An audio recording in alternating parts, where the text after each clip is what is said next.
Sorry if my reading ability is a little bit dulled right now.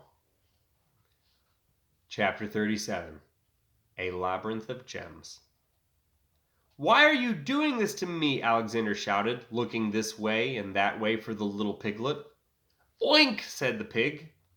Foxfire could hear the echo of a voice somewhere in the labyrinth of gems, but the echoes made it impossible to determine which direction to take to get there. "Help us find you," she called out helplessly. Candide started to sing again. Alexander stumbled into a hole and twisted his ankle. He tried to stand on it again, but the pain caused him to lean into the wall and only take smaller steps now. He knew that there were choices in which direction he needed to go, but he couldn't see them. His blindness was making them for him. And when he did see things, except only some of them were real. It started with his hands. He could all of a sudden see his hands as he moved them in front of his eyes. That was fake. He was imagining that. And then he saw a skeleton of pimples off on one of the walls. It was lit up with a red light, and a small creature was living in its rib cage. That was not pimples, but that was real. He also saw the gems glistening from time to time as the red light flashed from somewhere deeper in the cave. That was real. The old man suddenly appeared in front of him, with the red light flashing at uneven intervals, and the old man's face was terrifying, and also terrified, and then in the next red flash, he was gone. I'm actually not sure if that was real or not. The old man had teleporting powers, obviously, and it would make sense for him to leave again once he saw where Alexander was, but that could have been fake. And the piglet's voice was getting distant, but Alexander felt it was coming from below him. The slope of the cave was gradually getting steeper, and sometimes he had to hold onto the wall just to stop from sliding down.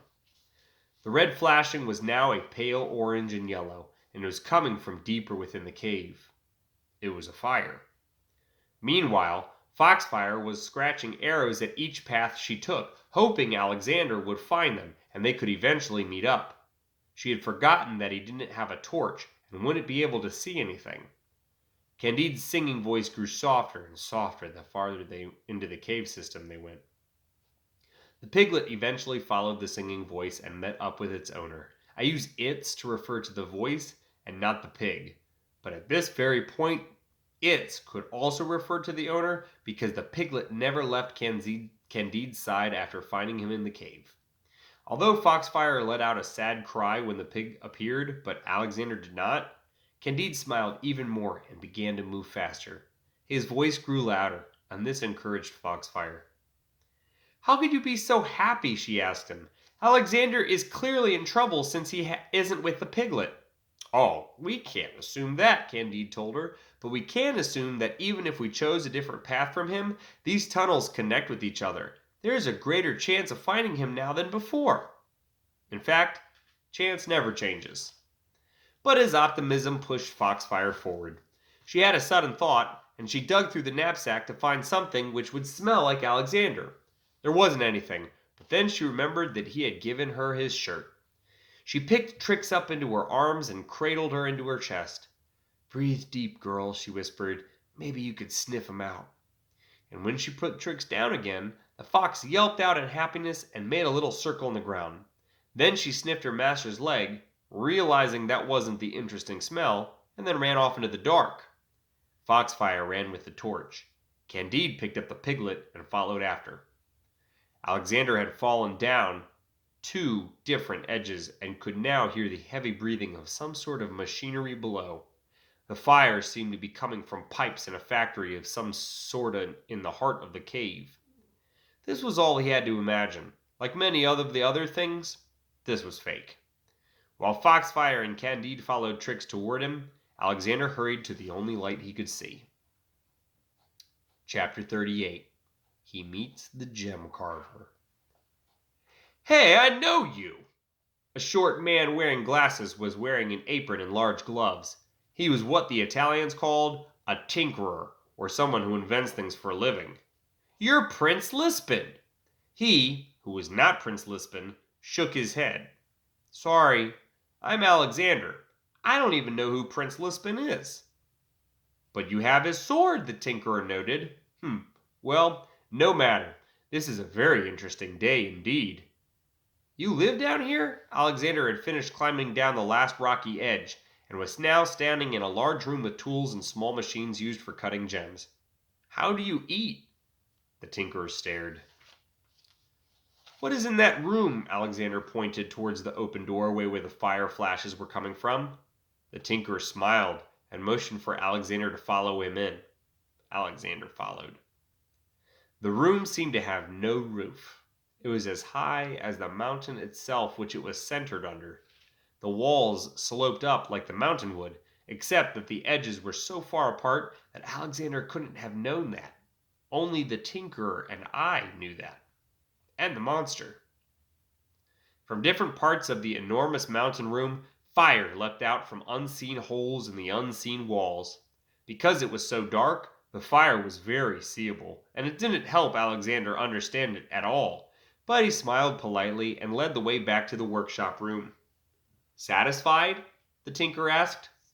Totally, Alexander lied. So what are we doing down here? Alexander asked, which was a good inquiry. What are you doing down here? The tinker parroted, which was not only the same question, but was also another excellent inquiry. I'm lost, said Alexander. I followed the light in the hopes that it would lead me back to my friends. The tinker frowned. You went forwards, hoping you would go backwards? Said Alexander. How did you recognize my sword? Alexander said, hoping to change the subject. Prince Lispin's sword, the tinkerer corrected him, in vain, which means that Alexander didn't really care. I drilled those holes in it, and I also carved the gems which belong in there. He frowned. I noticed you lost the gems. What a shame. Wait, Alexander thought. Can you carve more? Of course, the tinkerer nodded. I have carved every single gem that is in this cave, and then I have carved them again, and then I carved them again. Each one has a magical property. Some can give you the power of turning things into gold. Some can allow you to live in very cold places without getting sick. Some can make you immortal. What did these gems do? Alexander asked, but the tinker couldn't remember. I'll take an immortality gem, a youthful gem, and Alexander began to order, but the tinker laughed. Ha! That's not how this works, he replied. Every cut I make changes the power of the stone.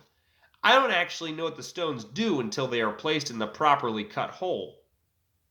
But you can cut the holes, Alexander argued. Just recut the holes in the sword. Stop trying to beat the story, said the tinker, except really I said that. That's simply not how this is going to work. Fine, huffed Alexander. Then can you at least help me find the missing gems? The stones are so powerful, the tinker said, that they give off huge amounts of energy that attracts only the strongest and scariest beasts in the world. They shouldn't be hard to find at all.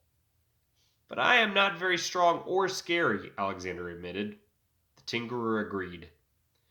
I wouldn't help you anyway, the tinkerer said. Even though I never had any plan of seeing that sword again, or trying to steal it back from Prince Lispin, I am more than willing to seize an opportunity like this one. He held his hand out. Now give me the sword. Make your own? Offered Alexander. I am a gem carver and a hole cutter, replied the tinker. I am neither a sword forger, a staff carver, or a crown smith. Said Alexander. I think I have to stop for this one.